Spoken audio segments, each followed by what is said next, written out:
TGIF people, you're listening to HammerFist podcast here live from the Spike and Rail in Selma, California. We want a big shout out to Bellator MMA, Combates America, Dragon House MMA, and 559 Fights. Also, Eddie Aguirre out there.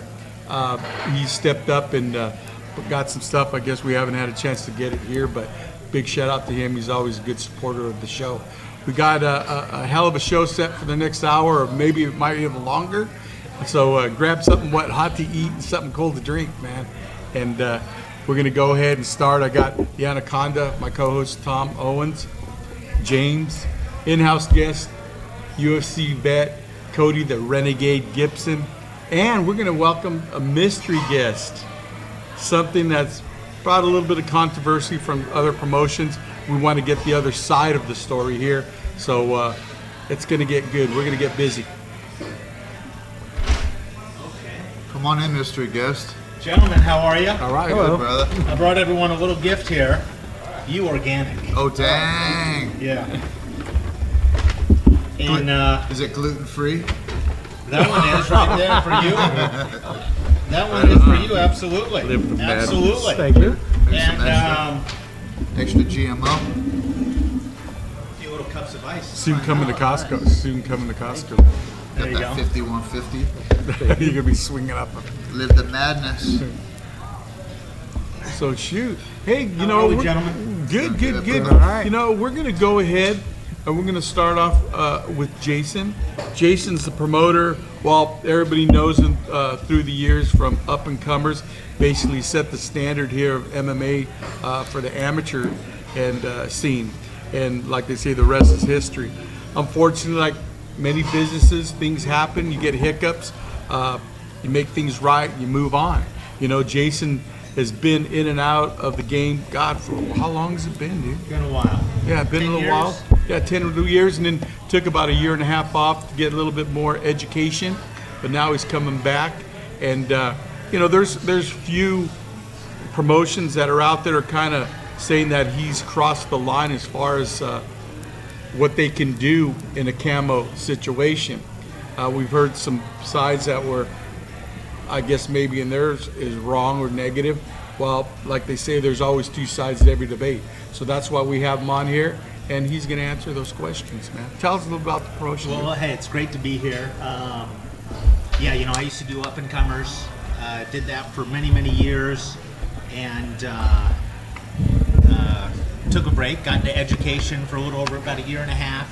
Loved it, and then my very first sponsor ever was 5150 Energy Drink, and they you know, they came back and said, hey, we want to start our own promotion. We're starting a new company called 5150 Entertainment, totally separate, and we want to create 5150 Fight Night. And so I got a great relationship with Carlos Vieira, the owner, and got back in, and we've done 4 events in a year in Livingston. They actually have their own gym in Livingston. Oh, wow. It's a great setup. Wow.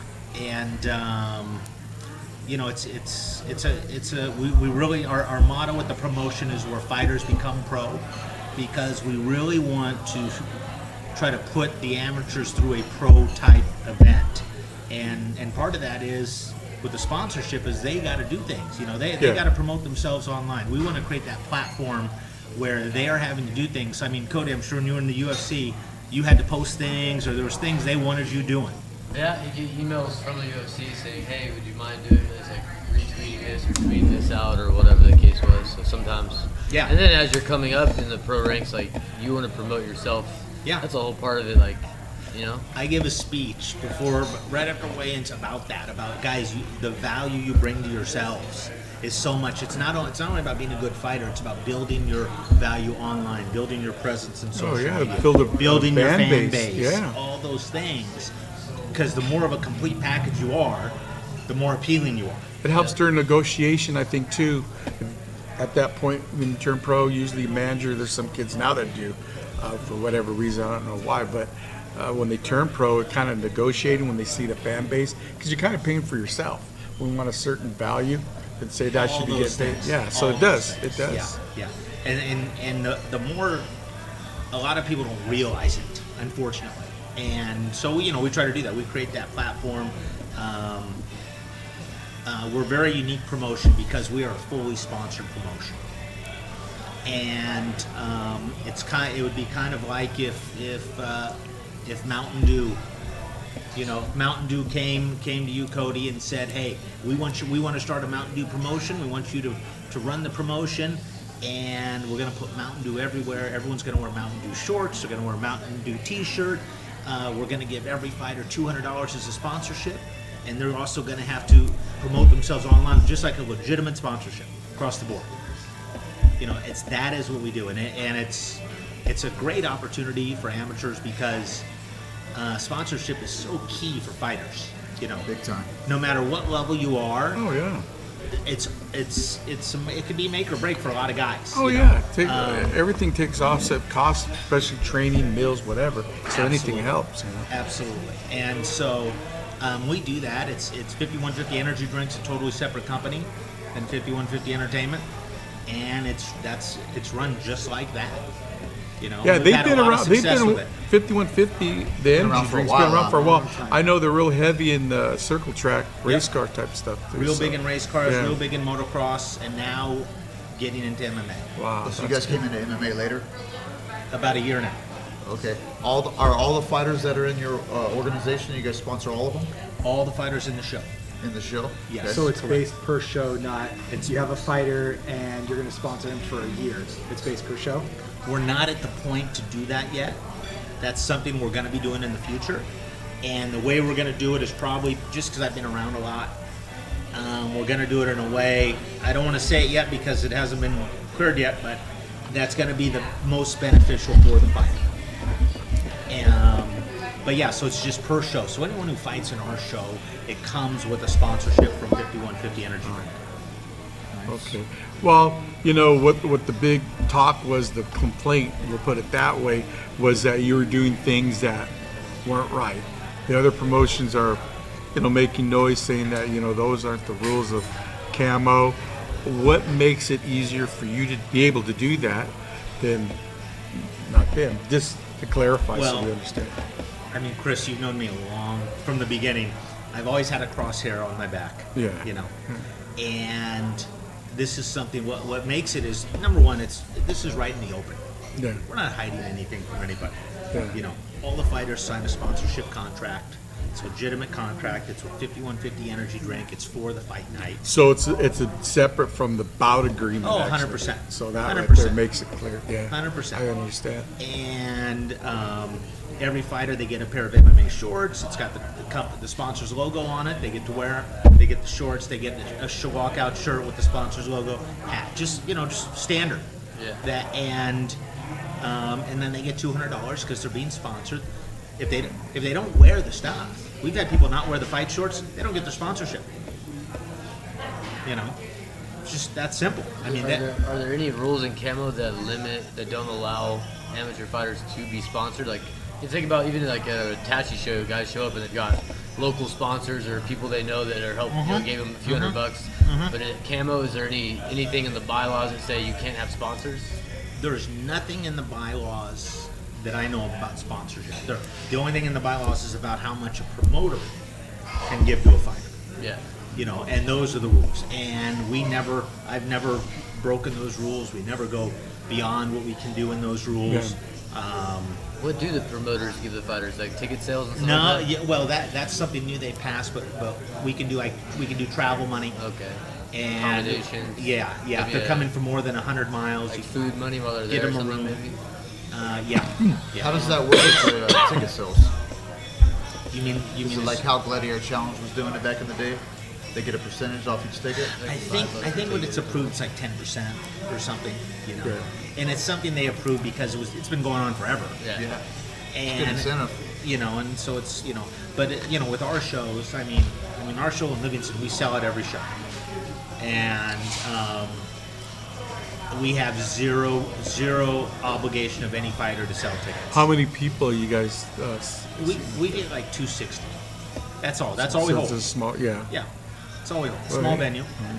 It's more about doing it the right way. It's like Yeah. fully produced event, lighting, everything. Yeah, all We have that a costs. 24-foot cage. Yeah. first class cage, everything. Right on. But so we want to put the amateurs through that experience. Yeah. Kind of through a boot camp. And it's sanctioned by Camo, right? 100%. So they are obviously aware that a separate company, or essentially a separate company in 5150 Energy Drinks, there shouldn't be any problem. When I give my speech after weigh-ins about your sponsorship and all that, and I go, it's right in front of the right in front of the inspectors. So everything's in the open, and we like to push the envelope. Part of the 5150 Energy Drink brand is pushing the envelope, and that's really what we're doing. But it's no different than anyone else. If anyone else got a sponsorship for their entire show, it's the same exact thing. Except you're sharing your money Yeah, well, basically it depends what the sponsor wants to do. to the fight. Well, I mean, with that. If the sponsor says, I want everyone to wear my logo on their shorts, every fighter gets a little something for putting it on their shorts. See, you that's know. good. Yeah, and I think that was the big rift there, because you actually have a separate contract that states what you're doing, not the promotion, but the actual company, separate entity. Yeah. So yeah. Yeah. So that Yeah, makes they're it good. total- and I they're- mean, you have guys that you work with that are amateurs and stuff. Shit, how many of those kids get a chance to really go and sell tickets to do anything, man, with training? Not very much. Huh? Yeah, not Unless a lot. it's local team there, or a friend of a friend buying it. I'm really, I usually tell our guys 3-4 amateur fights is all I want them to have. After that, I want them to go pro. What? Because, back in the day, you had to wear, did you still have to wear shin pads, I think? First three fights. First 3 fights, you yeah, have to wear shin pads. yeah. But the gloves are a little bit bigger, but I've seen some brutal knockouts of those Yeah. shows. Oh, you yeah, know? yeah. Yeah. I had a kid, Anthony, what was his last name? I don't remember, but he's fighting a dude. The guy throws a head kick and he ducks, and the kid's got the shin pads on, but he gets him with a knee. Like kind of one of those. He threw a head kick, but the guy leaned into it and he just kneed a dome, out cold. And I'm like, this is why. I mean, think about guys. Yeah. Once your jaw goes, it goes, Yep. Yeah. and that's it. Yeah. Even with so that shin pad, I think Oh, do yeah. the damage. I think amateurs, a Get few your feet fights, wet get your now and feet get out of wet. there. Yeah, Especially then if you don't, move forward. it's $700 to be a licensed pro in the state. So if you're just thinking about doing it, why would you want to invest that money and then do it once and be done? And they're really getting rid of all the Indian gaming casino unsanctioned shows for sure. That's why like Tachi would be sanctioned when they do it now. Yeah, but like So- Warriors Is cages. Tachi's sanctioned now? Yeah, they have been. Anytime They've you been, count. Yeah. They're usually shit. I know they've done some unsanctioned. Warriors but cage is the one that The did Warriors it. cage never did. Yeah. They never Anything sanctioned. goes out there? Yeah, back in the day, but so I always, a few times, and if you really want to continue to do it, then go pro. And that's the problems that I'm seeing now, is that there are no pro shows in the state of California. So Well, we're growing. One of the cool things is that I literally have a 3-year commitment from the sponsor. Oh wow. And so we're looking at we're doing Livingston, we're expanding into Sacramento, we're going to do pro shows there, then we're going to expand south, and we're going to be doing pro shows, this way. Probably looking at in total of doing anywhere from 7 to 9 shows next year. Wow. That's good to hear. And So it's about- gonna be yeah. a pro-am. Yeah, type 4 or 5 of them will be pro-ams. thing? Right on. both in the same card. Yeah. So you got to get 2 different You have to get a camo to sanction it, and you have to get the state athletic commission to sanction it. Yeah, but I've worked through that with the athletic commission. So, and I have a license with both. It's expensive. Yeah, but I've worked through it. They have addressed the issue because it has been so expensive in the past to do it that way. And I was looking into it, like when I can't find a fight, Uh-huh. I'm like, oh, I could do a 559 fights every weekend, Yeah. They're having a show, and what do these kids do after they've had so many of these? Where do they go? exactly, You know, no, that's exactly Right. it. And so when I started looking into it, I started looking into states like Pennsylvania, who it's illegal to have an all-Emmy show. You have to have a half and half. And that same problem, right?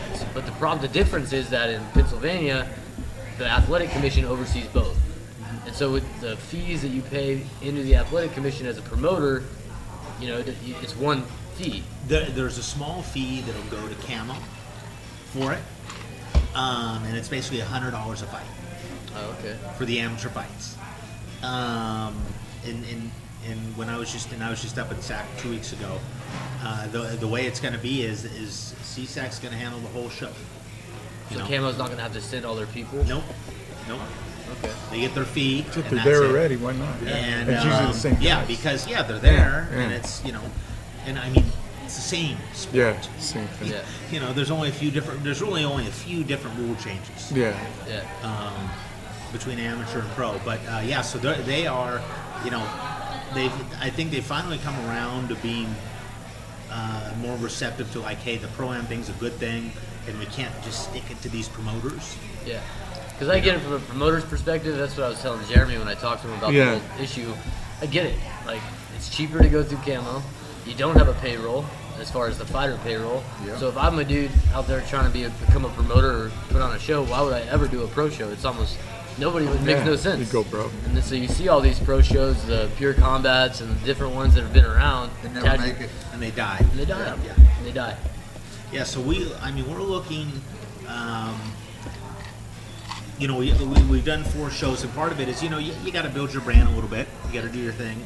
And then, but, with our slogan is where fighters become pro, we now are creating the platform for them to move to pro. And of course, it's a thinning out process.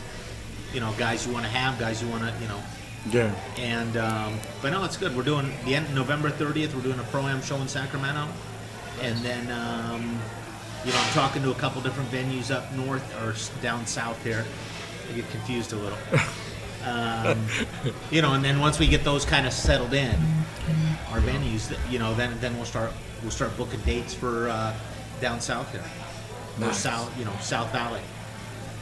Do you have a stable of guys that you've kind of worked up through the amateur that you think will be going into the pro? Like Cody said, guys will turn pro in 4 or 5 fights. Yeah. There's not too many amateurs that have a lot of fights, and so there's. What always gets me is when there's some amateur fighters who really shouldn't be turning pro, skill set wise. Yeah. And they'll be like, "Oh no, I'm going pro," and then I'm like, "Well, where are you gonna fight? You're gonna go pro. Where are you gonna fight at?" Yeah. Why not get better? Your license is still good for 10 more months at amateur. Yeah. Why don't you fight out your license, get better, try to get better, and then go pro? We But- talked about this a little bit before. Is there a certain amount of fights you have to have in amateur before you can fight pro? No? Because I know they do, 0. you know how they do an evaluation before you turn pro? I wasn't sure With the if it commission, was. now they come into the school. Yeah. Are they still doing that? Would they come in and watch your guys They spar or usually whatever? get a certified trainer that has a camp that's certified, and and it they go and depends who you license it. are. And they test. Yeah, Yeah. a lot of it is the gym and stuff like that. Yeah, They well, train it too. if you come in and you're a 2-time All-American wrestler or a 2-time national champ wrestler, they're gonna green light you to go pro because no one's gonna fight you amateur. Yeah. No one. Yeah. And they're gonna green light them, and then they're gonna have a hard time finding them a pro fight Yeah. for the first couple. It is. There's a lot more logistics and dynamic to the whole thing now than ever before. Wow. But August 25th is our next show. We have an opening at 155. Do you have anyone at 155? Yeah. My cousin. Perfect. 2-0. Perfect. There it is right I have there. 2 openings. I have a regular one, or I have a title fight. He doesn't care. What's He's that? gonna have one more amateur fight, and then we're going pro. You want to do the title fight? He's a college wrestler, Okay. but he was a college wrestler. But We will talk off the air. All right. I don't want to get these guys. There's legal ramifications. Things go bad. We can come after you, Chris. on air. Everyone and all that. So how's the drink? it's good. pretty awesome, You know what? though. I don't really like orange, like typically Yeah. flavored stuff, but this is pretty good. It's the organic. That's why. Honestly, you Is there any FDA high approved. fructose corn syrup in it? I expect that kind of a statement from you. It's not. It's all good. It's organic cane sugar. What is the thickness tin of the can? Exactly, bro. Because I can't drink out of anything more than 2 millimeters. It's gotta be right, bro. Yeah. Yeah, so it's exciting times, and really I was doing great where I was. I loved what I was doing, the education stuff. But this is just a great opportunity, and I look at it as the chance to give these guys, to really help these guys, educate them on what they need to do and how they need to start thinking, their thought process. Well, as they're going at the beginning when this all started, that was kind of what we had in mind, remember? Yeah. And it was started like that. And we had guys that were coming through the deals, and like the Sandors and Galen Williams, all these kids like that that excelled real good. Then the other promotions came in, and they just took advantage of what they've been built up already. And here we are today. Well, and back then, unfortunately, everyone became a trainer. Yeah. There was a gym in every garage. Yeah.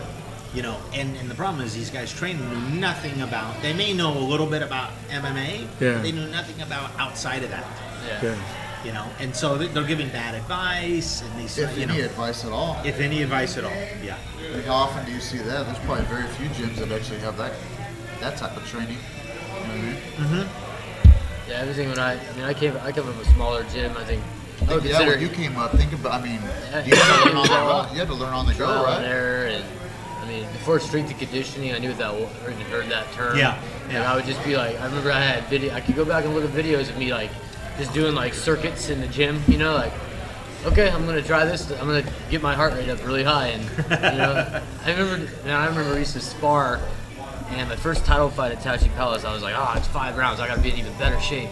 And so I would spar for 5 minutes, and then I would do sprints. Yeah. And then I would spar. And I thought like that was like, it's like you That got to sounds bring like that. strength and conditioning. But it was really You're making it up as you go. It was like that. Yeah. And I Learning didn't. on the fly. That's how it was. I think a lot of guys that come from smaller gyms don't have the guidance. Like when I went and trained with Dominic Cruz, I got to see how they did it, or went to Team Alpha Male and see how they do it, and like, okay, so pick things up and then take it back, Yeah.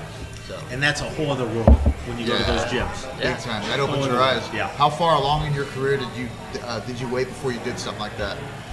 Because I remember watching you fight as coming up as a local, and with Samurai and the different local guys around here. What point of your career did you jump into a solid gym? the first time, well, I went to AKA a couple times in college.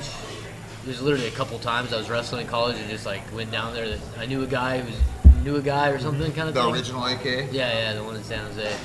I just would work out with them and stuff, but I wasn't even taking MMA seriously back then. I had 2 fights. I'd fight in the summertime and then go back to college.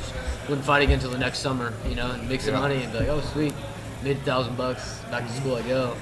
But I was like spending a lot of time down in Chula Vista with Dominic Cruz. It's really where I saw like Jeremy Stevens and a lot of these guys and Michael Chandler and like being with these guys and like I don't know. That's why I still believe in sparring. I think it's important. And I know the whole like head trauma thing and everybody talks about train smarter, don't spar so hard, and I get it, but me personally, like those guys like They're going at we it. sparred. Maybe that's why Dominic Cruz is hurt all the time. Yeah. I don't know. But we sparred, and he had no fight lined up.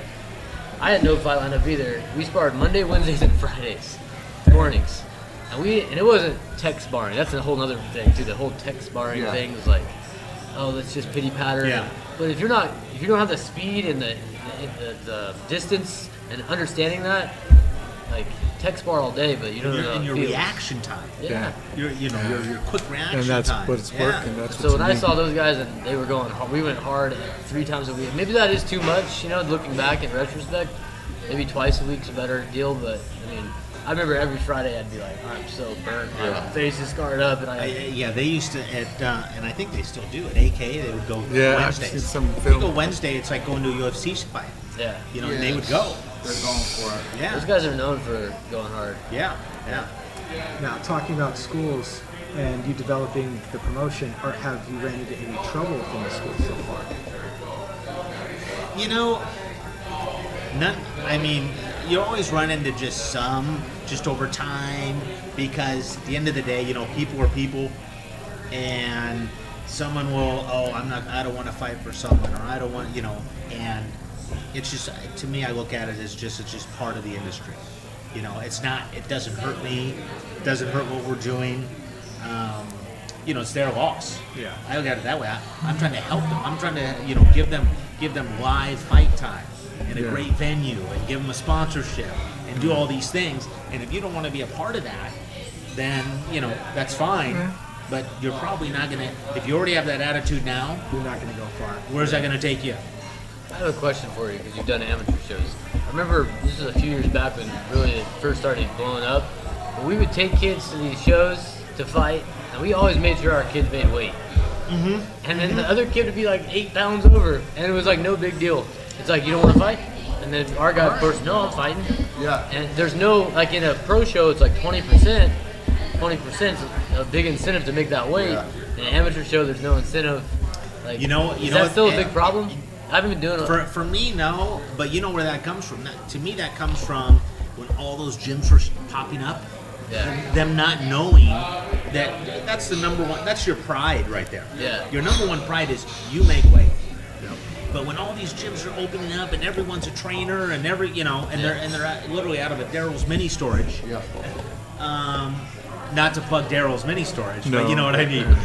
Those guys don't know that. I mean, they haven't been through that. But to me, we don't have. Like, I already know one guy because he's lazy and he's great for a round and a half, lights out. But then he's going to gas. So I already know he's going to come in 4 pounds over. He's going to come in at 174. So I've already told his opponent that. Yeah. I can say it to him blue in the face. It's just how he is. Yeah. He's not going to do it. Which means he'll never make it anywhere because cutting weight's here. Yeah. And a lot of guys, you got to be mentally tough to really cut weight. And they shouldn't even be cutting a lot of weight in amateurs because you weigh No. in the same day you fight. Yeah. My cousin's fighting at 55s, and when he goes pro, he's going 45s. Yeah. But he could walk around about 55, and I just don't think other than maybe a pound, 2 pounds of water, but you don't want to do anything after that, you're not going to recover in time. Yeah, that's not 100%. good. I agree with you, 100%. We had a guy on our last show, and it's so hard. You go through and you look at guys want to know. Okay, we're going to take him, right? We take him, want to know. He gets in there. Horrible. No skill set. Why? As soon as you see the punches, it's right. Wild, crazy. Oh, wild, crazy, all this. When it's over, he threw up in the cage. And Carlos is looking at me like, I'm like, the dude, I hell? can't control this. I can't control how good the guy is, or how bad he is, or how fast the fight goes. What he ate before the fight? Yeah, but literally, and so he won't be back. As a promoter, though, do you go to certain gyms? It's like, okay, I know this gym is reputable, and I'm gonna, as opposed to Daryl's mini storage gym type of thing. Like, I know this coach is not gonna bring some guy, not necessarily the most skilled, but he's gonna make weight. He's gonna show up because a lot of times they don't show. I prefer to work with responsible gyms, Yeah. and because it just makes it easy for everyone. Plus, Because there's a lot of reputation on that gym too. Yeah, Producing but guys like you're that that are- trying to you're trying to build up your reputation and build up your brand, and it sucks when you have guys who don't show up. Yeah. I've had that. We had that before, and the guy, we talked to the guy. Oh yeah, 7 a.m. He's on his way driving. Doesn't show up. Tire blew up. I had a guy my second pro fight weigh in, and then the next morning called the promoter, Jeremy actually, or was it Jeremy or was it Goodman? I don't remember, but they called him in the morning and said, I'm not going to fight. Yeah. So they got me a new opponent last What do you minute, do but- about that? Because we were talking to Jeremy. I mean, Jeremy always has a lot of last-minute dropouts on his fights. Are you ready with backup guys? I mean, what can you really do? It's there's not much. You can only do so much. At the end of the day, you can only do so much. Depending on the opponent. If you have a guy who's a 5-0 amateur, and you lose this guy the day before the fight, it's gonna be tough to replace them. Yeah. Because Camo's not going to approve Yeah. No. someone unless they've had at least 3 fights. And so then all of a sudden your window of fighters comes down to this, and then you're like looking, you're like, oh my God, this guy's in Chula Vista. Is he really gonna make the trip up here in a day? Is he ready? Is he been Yeah. training? So those things, that's part of keeping in contact with them. Actually, that's where the sponsorship really helps, because that sponsorship is really more of a bond to the fighter than the bout agreement. Yeah. Bout agreement, these guys are, but the sponsorship is like, you know what? There's, you're getting paid to perform a you're doing sponsorship something duty. for 'em. Right. And you're in contact with them to be promoted. You're in this and that, so you're building a Kind relationship. of like a job. Man. It's Yeah, all really a about. job. It's at the end of the day, it's about relationships. Yeah. And but it happens. There's nothing you can do about it, and it's hard to have a guy on hold. On pro shows. On pro shows, you can sit there and say, say Cody's only 2-0 at the time, and you can get a backup and say, hey, dude, I need you to train. I need you to show up. I'm going to give you $300. You may not even fight, but I need you here just in case. Yeah. You can do that. UFC That's does an that all old the trick. time now. Yeah. They, all the time now, I bet. Yeah. Pretty much every title fight, they'll have a backup. People don't ever talk about, but like Marion. Yeah, I've Renault, always wondered about that. Do they do that? Marion was the backup for the Amanda Nunes Raquel Pennington fight. Oh, no way. They were gonna fly her to Brazil, pay her probably a decent amount of money, Oh, yeah. and the They'll only reason pay it didn't you happen just to have you on hand is there. to have you on hand, Yeah, make good. weight, Smart. be on weight. Train, be ready. Yeah, and the only reason she didn't get to do it, she was stoked. Like, I'm gonna make, one, I either get a title shot, or two, I'm like just getting paid to travel to Brazil and make weight. Oh, yeah. And they had visa issues, so she couldn't end up doing it. But she was like kind of pissed. Yeah. No, that is that we just gave away an old trick. That is an old promoter's trick to be doing that, and it's just at a smaller scale here, But yeah, you really want to do things like that, because you can go from 14 fights to 8 fights, like 2 that. days, yeah. And if it's happening at the UFC level, imagine at the amateur level. It's A crazy. lot more at the amateur level. Oh, that's why I drink. Hey, we're gonna hold off there. We pay some bills. Anaconda, you want to take us to commercial? Just hit our guys that take care of us. Yeah, just a lot of props to Spike and Rail here, guys. If you want to get a delicious tri-tip sandwich, this is the spot. Or you want to come through and get a ribeye steak or something like that. What is it? 15% off. 15% off. Yeah. Mention the podcast, you get 15% off. Also, if I say MMA, Eddie Aguirre, thank you for everything you've been doing for us, bud. Jeremy Luchow, this guy right here. What else we got? You got anything, big guy? I got nothing. Right on. Get yourself a cold beer or something to drink, guys. We'll be right back.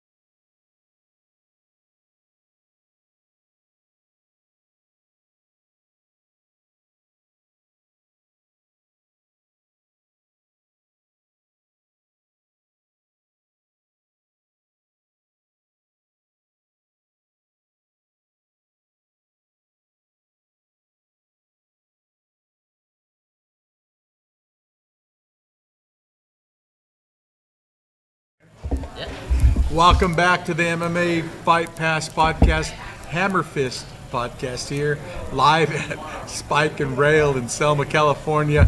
We're going to go ahead and talk to our other guest in-house here, Cody Gibson. Cody, man, talk to us about what's going through your mind these days, man. What kind of activity you're trying to get back into an itch back into the game? Yeah, I feel like, I retired last May, so it's been over a year. Got it fast. And I got right into coaching, stayed busy coaching wrestling. I got 3 kids at state, first year of coaching, and I think it was the most in school history. Where are you coaching at? At El Diamante High School in Diamante? Visalia. Awesome. Almost had a place here. Kid was a round away from placing. So I was real busy doing that. I'm still busy. I'm still coaching. But as the season winded down and I started finding myself in the gym a lot, and then a lot, and then a lot, And I just, I thought I was done doing it. Once you have a family, and I work full time.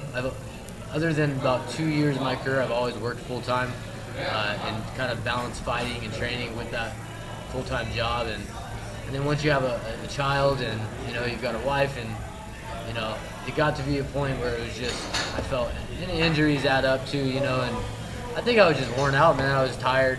Yeah.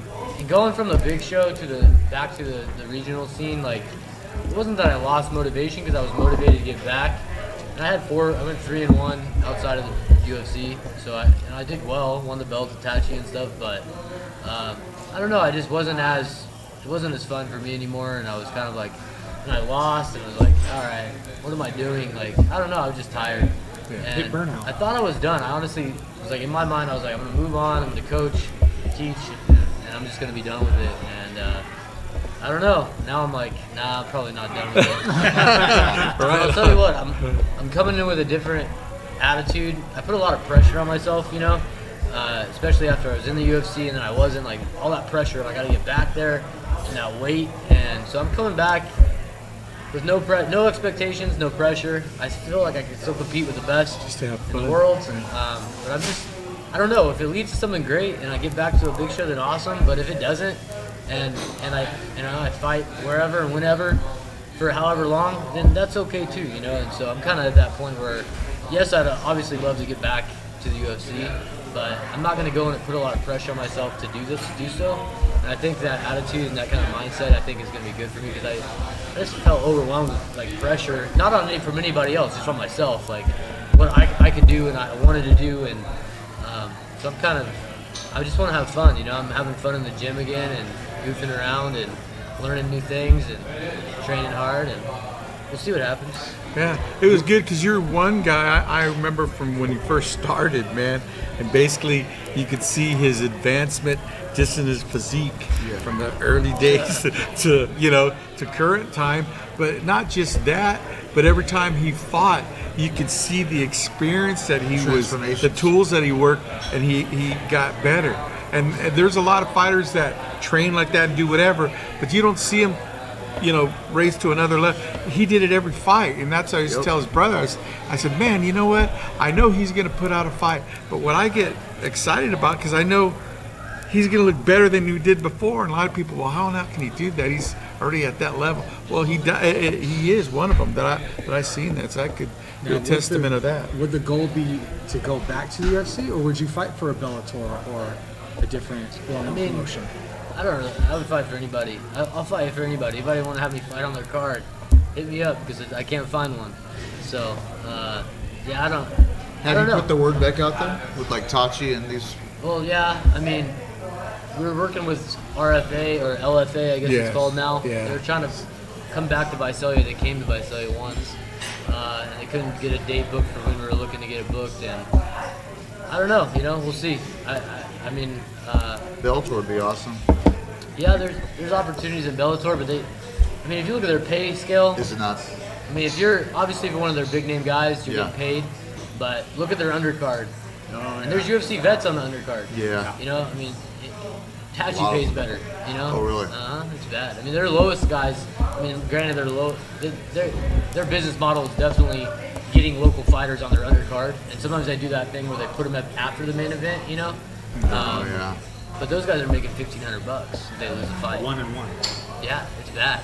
So not that I would necessarily make that little of money, but I don't know. They signed an exclusive deal with Bellator, and I don't know. I'd be all ears for anything, but who knows? What does it take to get back into UFC? Is it a certain amount of fights you have to win? How does it work? Just Fan favorite or buddies with Dana? Or? no, it's management. You got to have the right manager. Like I was with Paradigm Sports Management for most of my career. Paradigm? And they got Conor McGregor, and they've got Tony Ferguson and Chris Weidman and Michael Bisping before he retired. They have a bunch of big names. And so after I got out of the UFC or got cut by the UFC, I was still with him, and I was like, dude, these guys are too big, man. They don't even have connections on the regional scene at all. Like they're just too big. You Just know, way too many fighters.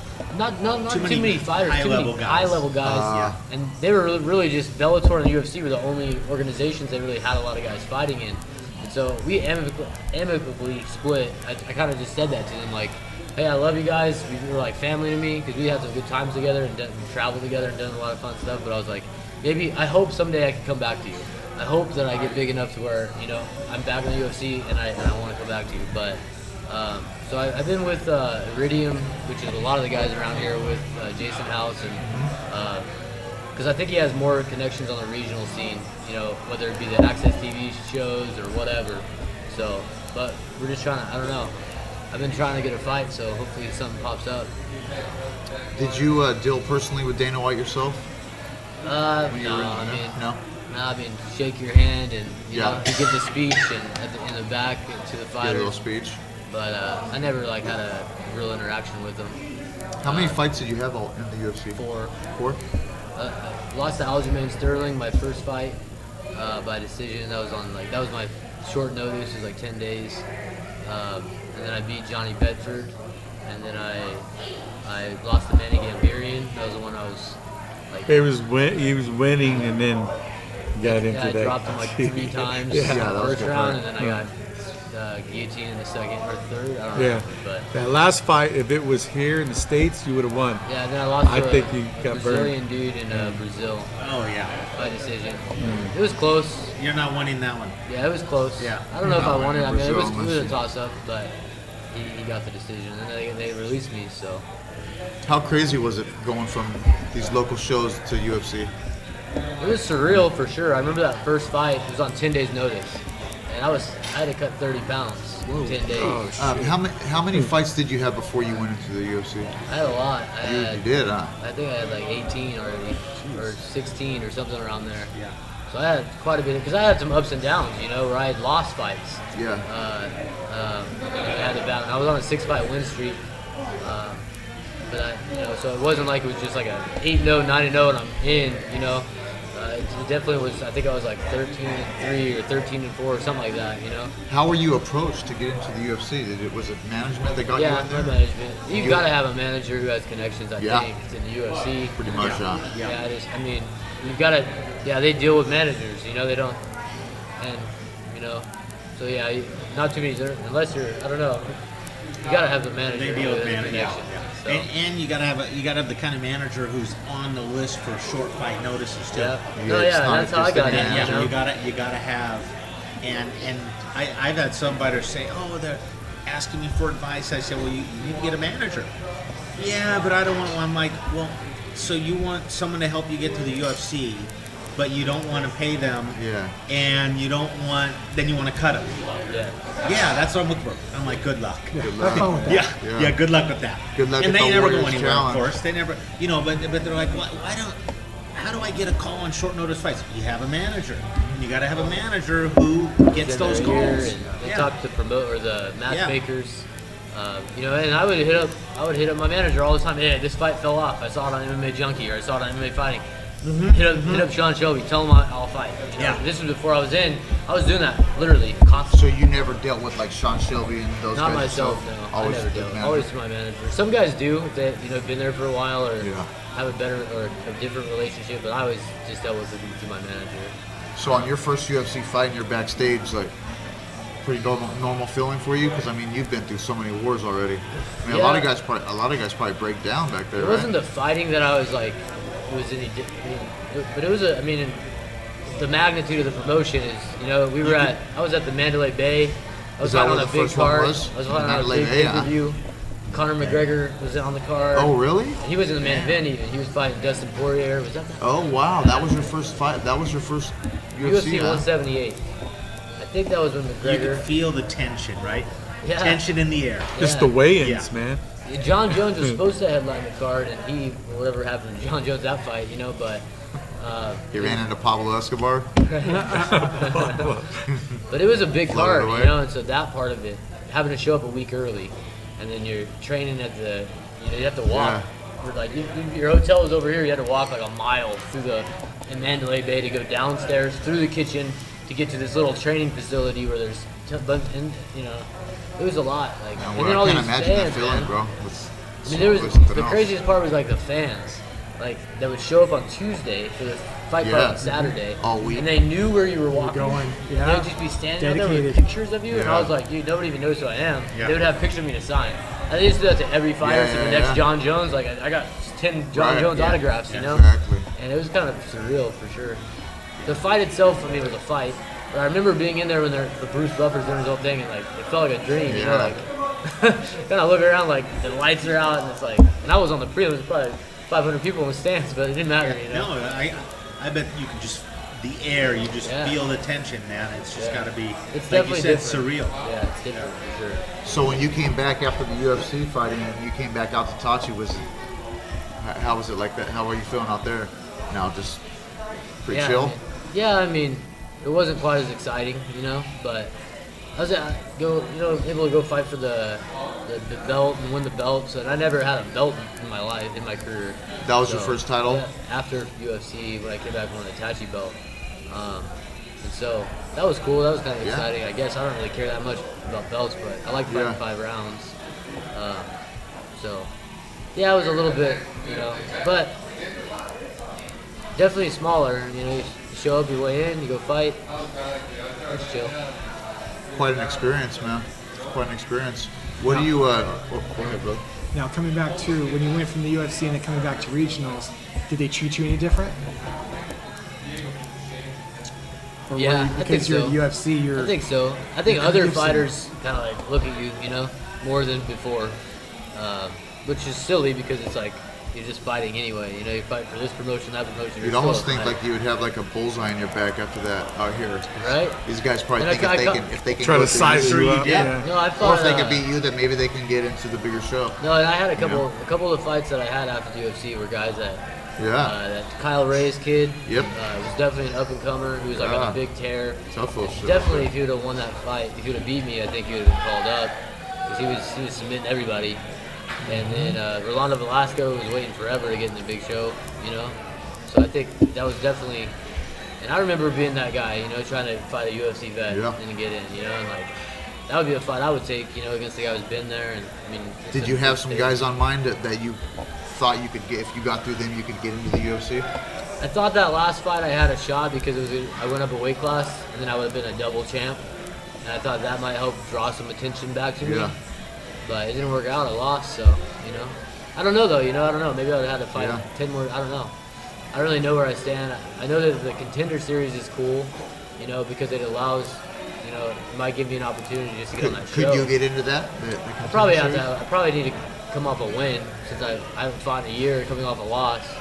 So that's why I've been trying to find a fight or two. You know, and probably next summer would be the contender series I would try to be on. You know, and fight a couple times before then. But that's a good entryway too. The contender? Yeah, Are they kind of going out the door with the tough? I think so. Seems like Looks like they might be, yeah. I mean, it's so. Imagine the cost of running a contender show and doing a tough Well, tell us a season. little bit about you went and tried out. I don't know what season it was. What was that? About? Yeah, it was gonna be I tried out for the first. It was the U.S. versus the U.K. Yeah, and it was just a crazy ordeal. I went all the way to Chicago, and there was like 6,000 people in a small little room. You know what I mean? Have you ever went to one of those tough tryouts? Yeah, I tried out. It was basically 1 minute of grappling. You start on your knees. It was chaotic, man. It was chaotic, but yeah, I subbed the guy and just went to the side, and that was it. There was just so many people, and I seen some just phenomenal skill out there. And half of the guys I seen that I thought were just really, really good, they didn't even get on there. It was all guys doing backflips and yelling and talking, and Showman. yeah, it was. I don't know. You know, It was a good experience. Probably, my guess would be probably half those guys are already picked Yeah. because they're meant to come from a certain management team, And I seen that coaches, manager is yeah. saying, "Hey, this guy's Just go shit, through the real motions, shit." yeah. Or if you walk, I seen like Shoney Carter walked up with a guy and got him right in there. You know, I'm just out there, Tom Owens with my brother. You know what I mean? You had Matt Serra with his guys, and you know you have all these coaches and stuff. So, but it was an awesome experience, though. When I did it, I made it through all the. We had to do a grappling, we had to do a pad session, we had to do interviews, and it was an all-day ordeal. And then Where did you do it, in Vegas? it was in Vegas, yeah, whatever the Stations Casino or whatever that one that Palace Station. Palace Station. Yeah. I mean, and then I made it through all that, and they kept me there for the whole week with all the other fighters doing medicals. And then they sent me home saying you're gonna be on the show. Damn, you made it. And then we were supposed to be there like, I don't know, it was like 2 months later. It was a show air date where we were gonna film it. And then they text me like 8 weeks later. I was in the middle of class, I was teaching, and it was just some long little text that said, "Hey, we kept 18 of you guys, and only 16 are on, and you've been cut." We kept a guy that could do a backflip. And for whatever reason, but I was kind of like, the only thing that came out of that was I got free medicals, like a whole gamut. Quick story, John Fitch was supposed to be on season 1 of The Ultimate Fighter. Yeah. And he got the same message at the airport. Did we go back? To go to it. No. Yeah. And of course the irony is that back then, they were really locked into a pretty minimal contract. Yeah. And so he ended up going they took him in the UFC. And then so 2 years later he's making 40 and 40, and people from season 1 are only making 10 and 10. Yeah. Wow. Yeah. So for him it worked out, but it was literally it was like the day of he got the call. Yeah, that's crazy. That's what they told Mo. They told her, Dana White just told her himself, "You're just too old." And then he came back and actually later on said like, I I apologized for it, but or he said like, I guess I was wrong. I always felt like they just put kind of Mo on the back burner. You know what I mean? I always felt like she's kind of a dark horse in that division. Oh yeah. Well, she's 42 or 41, and Yeah, but she's like a 30-year-old like. definitely. Is she back in the gym after that last fight already? Yeah, I've seen her a couple times. She just does jiu-jitsu. She's got kind of a weird relationship there now, but Yeah. we have the same boxing coach too. Garza. Yeah, Is that house that's over there off the freeway? it's off. It's like on northwest side of town. It's like all those new like kind of houses. Is it a house though? And he's got the boxing. No, yeah, it's just he's got a 3-car garage that he Yeah, I was converted into a jogged gym. by there one day. I seen a few guys in there. Yeah. Is that where you get your striking? Yeah, Or boxing? That's where I do my boxing. That guy's pretty legit, I hear. Yeah, he is. I feel like once I started training with him, I completely elevated my game. Oh yeah. Yeah. 100%. Are you still training Muay Thai and everything? Yeah. You train with Doug and those guys, or Yeah. just go? What about Joe Soto? I've been So training those with him a guys? lot lately. Yeah. Yeah, he's been trying to make it down to 125s. Oh really? Oh shit! No wonder. He, it's he like- ran 300 miles last month. Jeez. He runs 5 times a week, Jesus 5 miles or whatever he does. Like he's running. Yeah. He just, Yeah, Especially in the and he's not a valley runner. heat. Right. Joe's been notorious. I've known Yeah, Joe little, since we were small. 13, Yeah. and he's been notorious for having a horrible diet. The guy loves Taco Bell. Like, Oh I yeah. always gave him Yeah. stuff. I always gave him crap about it. Like, dude, you can't eat like this, man. Like, Pizza. So I'm sure you can't watch. yeah, he would just always, and so he's completely changed everything. Oh, that's great. Like he's eating all clean. Is you he know? on? Is he still on contract with UFC? He's still on contract as of now. Where, Yeah. he's hoping he gets a call. That's what I think. One of his motivations for going down to 25s was, or trying to, I can make 125s. He's give me never a fought shot. that low before. No. But he's a small 35. Yeah. You know? He could do it. He can do it if anyone can do it. Was he one of your main training partners? He's in Porterville, so we're like 45 minutes away. But I go there a couple times a week. Yeah. And now he comes to Visalia, and we get together and spar and stuff like that. You guys, you still training with Paul Estrada? Paul, when I see him, see yeah, him? he Yeah. wants to talk crap. 5 minutes. But Yeah, yeah, well, that's Paul Estrada. He's great. yeah, I love Paul but Estrada. dude. he's funny, That's but Dr. man, Scholes right there. you got to Paul. get used to him, because Foot at first you're doctor. like, what? Yeah. He's a straightforward dude. Yeah. That's cool, man. What about the new gym over there? How's that going? Elite. Oh, Pretty nice. nice. Yeah. we were in essentially in a warehouse, an industrial part of town. Yeah, where is it at It's exactly? right next to the planning mill, the pizza place, Oh, okay. and it's By the planning mill. the new planning mill. Planning mill moved. Okay, so it's not. It's on East Center Street, Oh, okay. so it's down there. I seen some pictures. Looks huge. It's big and I mean, we didn't have we had like crappy air conditioning. Now we have like AC. We have those fancy. Those water fountains that are cold water, you know, because we just drink out of a faucet. We got one of those things with the button where the water comes out. It's pretty nice. Yeah. Feel like we're pampered, you know, but it's going good, Flushing toilets. right? Yeah, they have like legit bathrooms now. It's like Do you ever compete in jiu-jitsu tournaments? I used to a lot. Yeah. As like either a white belt, a blue belt. I haven't competed as a purple belt. Do you like gi training? I mean, Or do you I kinda train the gi a lot, but I don't like gi training.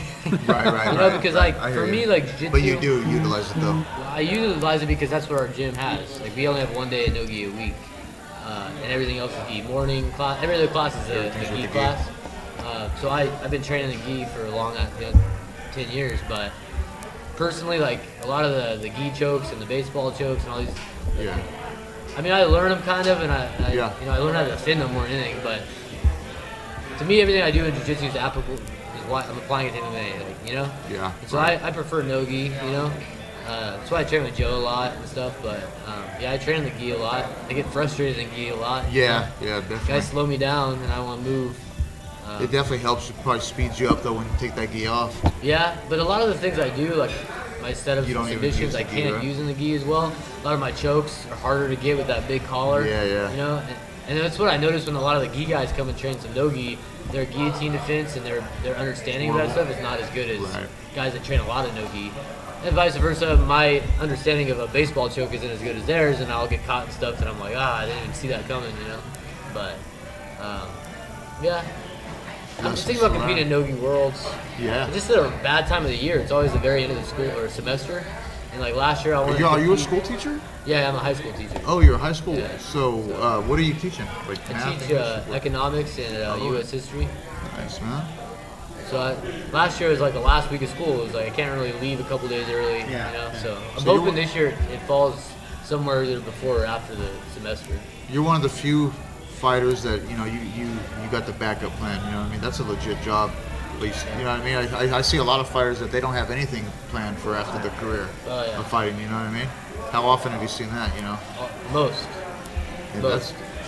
I mean, yeah, a lot of them don't have much else. You know, maybe open a gym, but there's not a lot. So you don't have to fight. So which is when I see that, like as someone that, I mean, you have a legit job. That to me, you're gonna train hard and get in there and do it right. You know what I mean? Because you don't have to fight. You're doing it because you want to do it. You can look at it two ways. You know, the guy that has nothing else, so he's gonna, you know. But for me, yeah, I fight because I'm a fighter, you know, and I love to fight. But I don't know. I understand what you're saying, but I know those guys too that are like, I gotta win this fight, you know. Right. So I need to make some money. Almost 'cause out of I got a desperation. kid on the way. Because I got nothing else. I got no other Yeah. source of income coming ever, you know. And that's what's always sad when those guys like get injured or like whatever, and like, man. Nothing to fall back on. a lot Where'd of you go to school at? college? I Yeah. started out in junior college, at Bakersfield JC. Wrestled out there, and then I moved up to the Bay area, and I was at Menlo College. Oh, okay. It's an NAI school, small private, just down the street from Stanford, in Atherton, and yeah. Got my Nice, man. That's good, man. What's up, big guy? Hey, I'm just chilling. This is shucking good. it This is good conversation, man. Out of any of the losses that you've had, are there any that you would like to revisit? And All of them. all of them? The Manny Gambarian one was the most heart wrenching because I was beating him so bad. that was a dude. Refresh my memory on that fight because you were beating him on strikes, weren't you? Yeah, I was just Yeah. out striking him. He's a short little guy, even though he's Yeah. dropping to 35s for the first time. He The doesn't. anvil.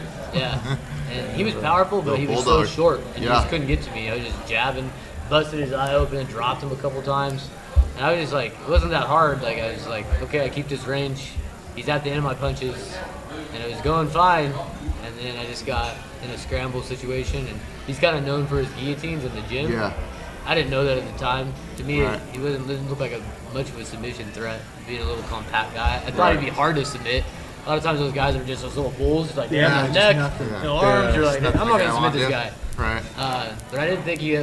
But then I heard from different coaches, guy down in the line was like, yeah, dude, he's like known for his guillotines. Yeah. So I got caught, and it is what it is. That's is the one what I it is, wish I'd that's had for sure. back the most. But that's why we do it, you know. you could beat a guy 9 out of 10 times, but if that's the one time he's going to beat you, if he shows up and does it, more power to him, you know? Everyone gets caught, whether sub or knockout or anything. Cody, was wrestling the first martial art that you did as a child? Mm-hmm. Yeah. Yeah, I wrestled all the way through college, yeah. When you were younger, were you into like karate or kung fu or any of that? Like watching, just wrestling was your thing? Just wrestling, I just got in a lot of fights growing up. I would always get suspended and end up in fights all the time. But like as far as training with a striking coach, that wasn't until you got into the cage fighting? Not until I started fighting. Not until I decided to start fighting. So having been through this road that you've taken, like what advice would you give? We have a lot of young guys that are wanting to get into it. You know what I mean? Like, what advice would you give a guy if he's maybe a wrestler in school right now and he's wanting to take that, you know what I mean, cross over the line and get into a gym? And I think get to the right gym. You know, get to a gym where people know what they're talking about. Like we were talking about earlier, there's a lot of gyms that, yeah, they have a room with mats and a couple bags, but who's teaching you stuff? You know, and what are their credentials or what do they know? And kind of feel that out. Are there other fighters that are successful around this gym? You know, or they're not? I think that's important because there's a lot of guys I know that, and that guy don't know what he's doing and he's holding pads for you, but I'm telling you, it's good. we see it all the time. People in corners. You know what I mean? There's with whole packs of fighters and going out there with their leader. Yeah, and I think just people don't understand, like Muay Thai is Muay Thai, boxing is boxing. There's all these different jiu-jitsu, but fighting is its own thing, you know. And like, I don't know. I think as a fighter, you have to kind of like feel out all these different. Like when I spar a lot with boxers because it's hard to find sparring partners. So I'll go to boxing gyms and look for five pro boxers. Just straight boxing. And just straight boxing. When I first started doing that, I was getting lit up. I mean, I'm still getting lit up when I go to the legit enough guy. Yeah. But how valuable is that, though? That's I would go in there and spar them like an MMA sparring match. My stance was MMA. I mean, I wasn't kicking or taking down, but I would spar them like I sparred in my gym. And then I figured out, like, oh, I have to box them. My stance has to be a boxing stance, out wide. I have to duck and move like a boxer, or otherwise I'm going to get killed. You're going to continue to get beat up. And so you learn things like that, you know. But I think, become a striker. It's weird because fighting is like, some guys can't take a punch. I mean, not like they get knocked out, like they don't like to get hit. Exactly. You know, like there's guys that have come in that I'm like, oh, this guy was a good wrestler, maybe he'll be a good fighter. But when they get hit, and then we start sparring a little bit, one clean one, and they turn and they don't like that. They shut down. You know, they don't. I think it's a natural thing if you're a fighter. Yeah. For me, I was like, I'm a fighter. I don't like getting hit, but you could take it. Some people though, it turns on. It's the old fight or flight. Yeah. So I think learning that about yourself early on, you know. I think they single these different training, the boxing, the jiu-jitsu, wrestling. How often would you, when you were getting ready for like one of your big fights, how often would you put all of it together in the sparring, like an MMA type of sparring? Well, every round was we would use boxing gloves and shin pads. Is what we use, but you could take down. I mean, not really jiu-jitsu, but you're at least using your grappling muscles because you're shooting takedowns or clinching against the wall or the fence. Yeah. As far as we can put the MMA gloves on sometimes, but sparring like that it's tough. Not because too smart. You can't. Well, you're not throwing 100%. You can't, right? Or else you're just in a fight. Yeah. You know, and so you're kind of like throwing punches out there, but the speed is all off, and so. I always like just putting the boxing gloves on, the shin pads, and you can score takedowns. You can hold them there if you want, you know, but usually after 30 seconds or so, get back to your feet. But you kind of start timing your takedowns off your punches and ducking under and shooting. And I prefer sparring like that, like where you can go for takedowns and mix it all up in there. Yeah, I think it's important. So what do we think about this next UFC coming up, Dave? I want to talk a little bit about that.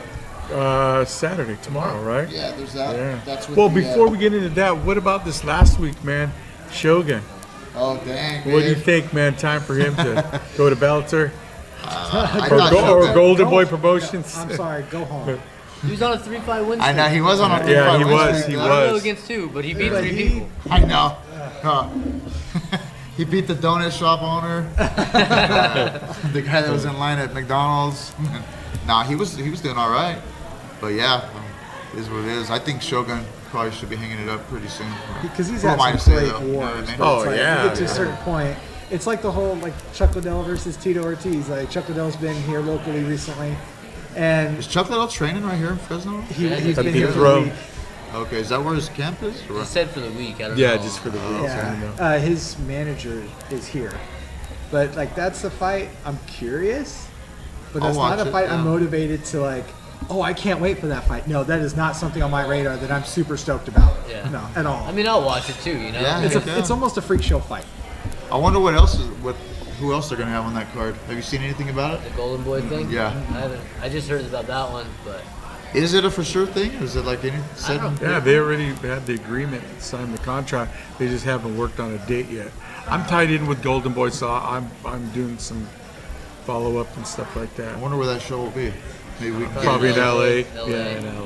maybe we can get That a would be the event best. pass for that. That would one, be huh? the best. I went to the Affliction one when they had it. Yeah. On their Affliction's Golden awesome. Boy. And that who one Tito they did fight that. last? Was that when he beat Chael? I want to say yes. I think so. Yeah. That was his last fight. Tito could still fight.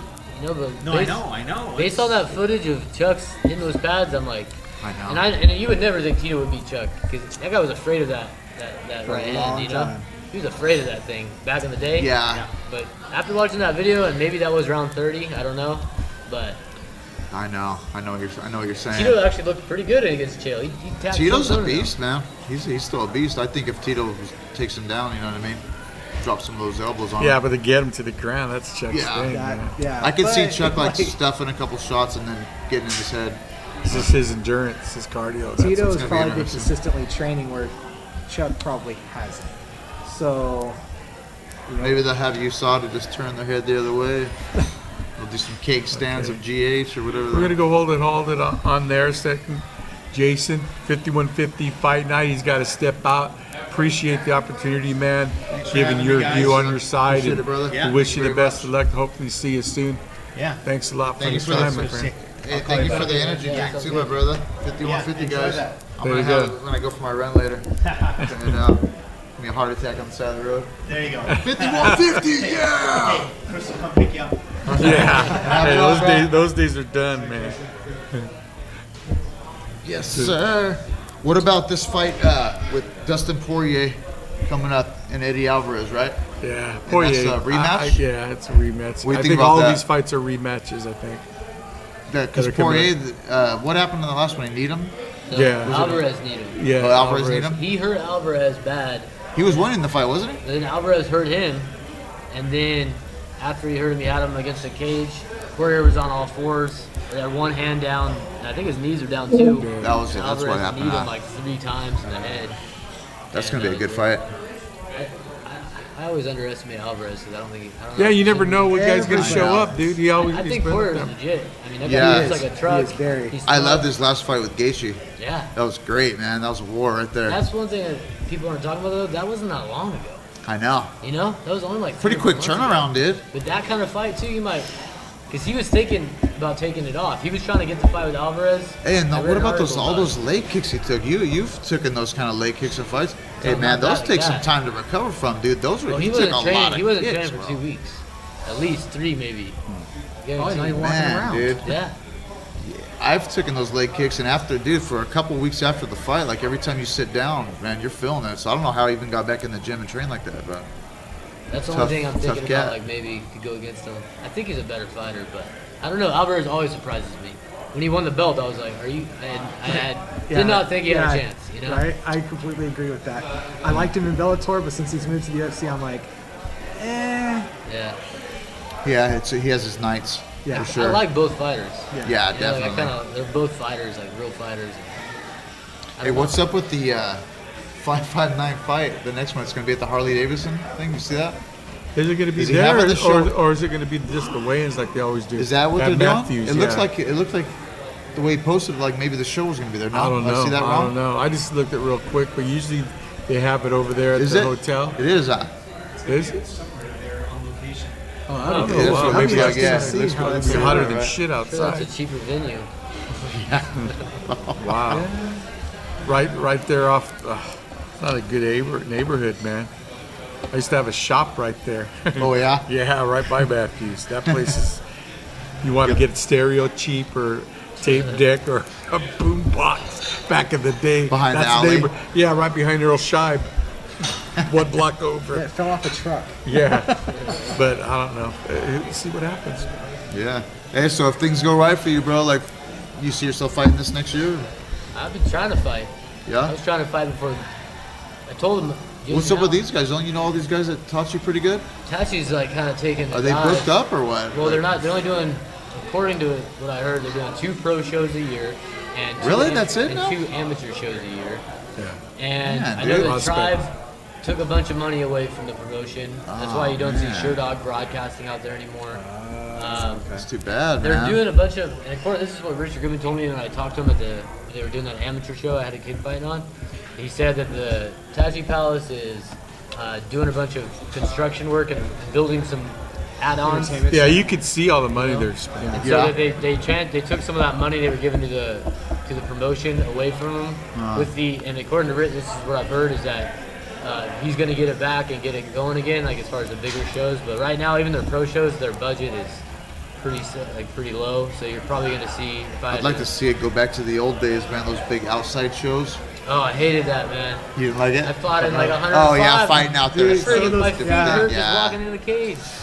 Yeah, I I just like like the energy of it when. Yeah, you know that what I was mean? cool. Yeah, it When was they pretty moved cool. it back, when they put it inside though, and they didn't go outside, I was like, my pastiness was just yes, Yeah. yes, no sunburn, yes. Yeah, the sun right in your eyes. You're like, Yeah, I don't know circle if they'll have it circle out outside to the anymore, sun but in they'll the other have it in guy's that eyes. dome that they got. Yeah. That new dome they just built out there. It's kind of like when they used to have back in the day the tent. Yeah, the Thunderdome. Yeah, but it's that's exactly it's like that.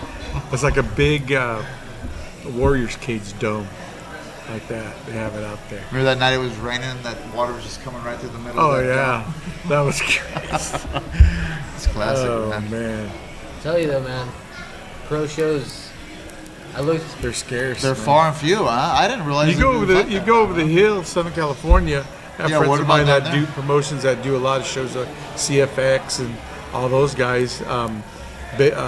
The Armenian Connection, they do all like in Burbank and all that kind of stuff. They're doing shows. You get a lot of guys that OC has some. yeah, and yeah over there too. So they're out there. It's just, I mean, Now, why do you think that is? That there's a lack of shows, at least in the Central Valley. it's Is just it- we're There's, the a pro. lack, We're, there's a lack of shows. If you look at, you can go Everywhere? to the Yeah, CSAC everywhere. website, Yeah. and they'll show you all the events that they held last year and sanctioned. And so I count up how many they had. You know, I went like 4 years back. You can go way back. Yeah. And then you just see this. It's Dropping like off, huh? it's like a third. Well, At why- this point of the year, it's like a third of what it was. But why is that? Is it because of Amateur. oversaturation? Because they amateur. Oh, okay. Because amateur shows. the honestly. book and all. Yeah, that's You know? true. And so, would you think it's because the promoters can obviously make more money off the amateur show, right? Yeah. I mean, they don't have to pay the fighters pretty much, right? There's that part of it, and then it's about $6,000 a show to have camo sanction an amateur show. To have California State Athletic Commission, from what I was reading, it's about $13,000. Oh, So it's about there's Huge there's really two ends. You're not Yeah, paying the yeah, fighters, yeah. and I'm saving 12, 13 grand or 6, 7 grand in promoter or in sanctioning licenses. And I'm can sure see the why this insurance they have to cover is a lot less, even though it's kind of Yeah. shouldn't be. Yeah. But I can see why these shows are folded up, though, and like that. It's a Yeah. lot of Plus, money. your commodity, your product is reduced. You don't have an inventory of these. there's a lot of pro these guys fighters. that would have been fighting, and then and also how the CSAC kind of came down on all the Indian casinos putting on the small shows. I think that's hurt it too. Yeah, they kind of said. I remember I was talking to Lauren over there because they were considering. Well, before they shut down, he said they were doing it, and once they got wind of that, they said we don't have a big budget, so we can't really afford to have them here. But CSAC told them if they do, and say you are a pro fighter, Yeah. and you go and fight on there, then they're gonna kind of give you a penalty for doing it. And they said if you're a pro fighter and you're fighting on one of those unsanctioned shows, there'd be a penalty. There's a penalty Yeah, involved. yeah. I don't know what that penalty is. Suspension. If they find out you fought on it. Yeah. If they look at Who your knows? record. Probably I not don't good, really though. know. They kind of all disappeared. So, but what's funny about the Warriors cage is, I mean, if you're the main event out there, you're getting paid good. Yeah, You they know, do. really. That's where bulk Yeah. of the money is. That right there. It was and then all the main filler, event, The but- filler. I Yeah. remember getting think it was 200 to win and 100 to lose that, out there. in that paper bag lunch. That was Gladiator sack Challenge. lunch. Yeah, right I there. fought out there in Gladiator Challenge. Get that old bologna sandwich lunch. It's all warm, That's some it. warm I mayonnaise know on down there in We're taking care of you guys, man. in Get you a the Inland sandwich. Empire, Ted Williams, he's still doing that stuff. And Is Ted Williams still at it? Oh yeah, dude, still having like their 20-some fights. And Hey, he's a shit hustler, like that. Ted And Williams. He don't mess around, Oh man. my God, it was brutal. I remember when I was first getting into this deal, I was doing a lot of stuff with MMA Weekly. Yeah. With Brian Bennett, man, God bless his soul, when he was living, and then I hooked up with Jeff Sherwood because he was a kid growing up. Because I grew up in Huntington Beach, I'm from that, and then I played football during that. And while he went to an opposite high school in Huntington Beach, Ocean View, and they were good for baseball. And I went to Edison, we were good for football. And his sister or something like that was in that class. And when I told him, what my name was, he goes, "Hey, I know one guy with that name. That last name's not, And I said, "Yeah, it's me." And then the rest was history. But we used to do these one-nighters, man. We'd go to Calusa, come back, and he goes, "Hey, you gonna go to Saboba?" And I go, "I was thinking about it." Well, shit, come to my house. And I was already in Tulare. He goes, "Come to Lemoore." So I go to Lemoore, take it. He'd drive, and Ted goes, "Hey, if you want to stay, I have a room for you." So when we got there, I told Jeff, I go, "Hey, we don't have to go home. Dude, Sherdog's gonna, or what's his name? Ted's gonna hook us up with a room." And he goes, "Nah, I want to go back." Oh fuck, man! And sometimes we only have like chips and a slushy.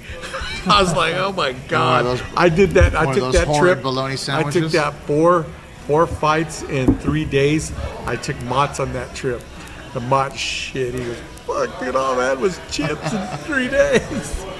But I said, "This is the thing, dude. If you want to get Yeah. involved, this is what you do. This is what people are going to know you for, That's the what it comes down experience." to. I got Yeah. a good Ted Williams story. Remember when he came out to Woodlake? Yeah. So Oh, for a couple. I remember what's his that name? show. He Bruce's, came out for a show in Woodlake. Bruce's place. Yeah. Yeah, Bruce was Yeah. kind of like, Bruce was putting it on financially. Yeah. And and Bruce is a friend of Tom Knox's, so I was gonna fight out there. We had like 3 fighters fighting out there, and I took a fight on 2 weeks' notice, but I'd fought like a month before, so I was like, yeah, it wasn't a ton of money, but I was like, yeah, let's go. And so I show up to fight, make weight. The dude I was supposed to fight was like kind of like a journeyman from San Diego. I mean, he had like 18 fights, but he was I kind of remember like, that fight. he was that kind night. of Did like, you go to that? Yeah. he was kind of like, I don't know. He had a winning record for sure, but he was Yeah. like, like a 13-8, He was tough. 13-9 kind of guy. That's the guy I was supposed to fight. He shows up, and they've got at the weigh-ins, and they've got the fighter, the bout sheet on the wall, and he's like, "Who's Cody Gibson?" And I was standing right next to him, and I was like, "Me?" And he was like, "I'm not fighting you." I was like, "What do you mean?" And he's like, "I was supposed to fight a kid named Cameron Ramirez. He's 1-0." Oh, And Cameron Ramirez is my old teammate Yeah. who just turned pro. And I was like, went up to Ted Williams. I never really dealt with Ted Williams before. I'd heard about him. And I was like, "Dude, what's the deal?" And long story short, so they're like, "All right, well, the guy said I'm not going to fight. I'm on a 4-fight win streak. I'm trying to build, and this guy's a lot of experience of winning a good record." Like, that's not right. But I think what happened, this is just what I think.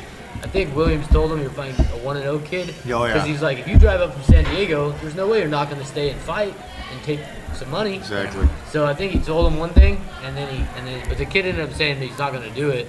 And I told Ted Williams, I was like, "I don't know, man. I showed up at midweight. I just want my show money. I'm going to go home." And he was like, "No, I'm not going to give you any money unless you have some sort of fight." And I was like, "Well, find me somebody to fight." And then he ended up he couldn't find anybody to fight, but he was like, "Well, what about like a grappling match?" Yeah. That's what it was. With That was Alex, Fight yeah. match, huh? So then I was like, "All right, well, like in the cage?" And he was like, "Yeah, the athletic commission needed so many fights in order to stay and sanction the show."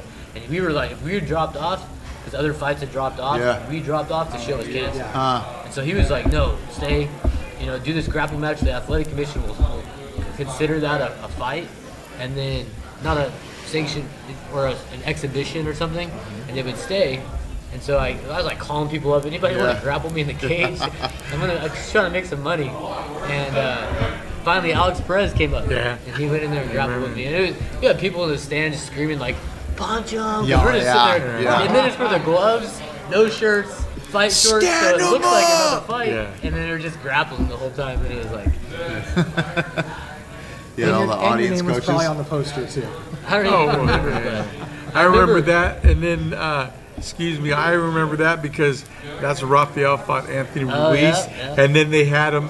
That one show, I used to watch this show, Barter Wars. They had a guy from Oh, that that's show, right, they did, and they made a stage. and he fought out lost twice and whatnot. Oh, really? Yeah, they staged it. They filmed it for. Didn't the, he fight Rafael? Fought him, didn't he? Yeah, Anthony Ruiz, and then right. Rafael. They got him. Went in there with the barter Yeah, guy, because right? what happened? I guess the commission for child support, they zapped that money, man. So he got screwed. So Ted goes, you know what? I got something to help you out. If you want to do this, we're gonna do a thing for this one show. They're here with a film and all that stuff. Just go through the motions and look good. I So remember that. yeah, so he did. I have it. I posted it on Facebook. Rafael got turned out. He got pissed. I Child said, "Dude, support's it's out just for a that big- MMA it's just check, a huh?" big, it's no big deal. But I think it was classic. A lot of people don't know. I watched that show and I seen it and I recorded it. I thought that was kind of cool because I liked that show. Yeah. But yeah, it was crazy, man. It was crazy. That's funny, man. What else we got, Chris? Well, I mean, hey, we're gonna wind it down. I mean, anything that you want to add to it, or anything, any shout outs, people to help you out a little bit to it, or anything How promoters. about a little shout out for your for the gym over there? If you Yeah. guys want to come train. At Elite? Yeah. Come down. I don't even know. I memorized the address for so many years, or old ones. I don't know the new one. But it's They elite, can Google it. elite in Visalia. Team by Celia. Biggest jiu-jitsu program in the valley.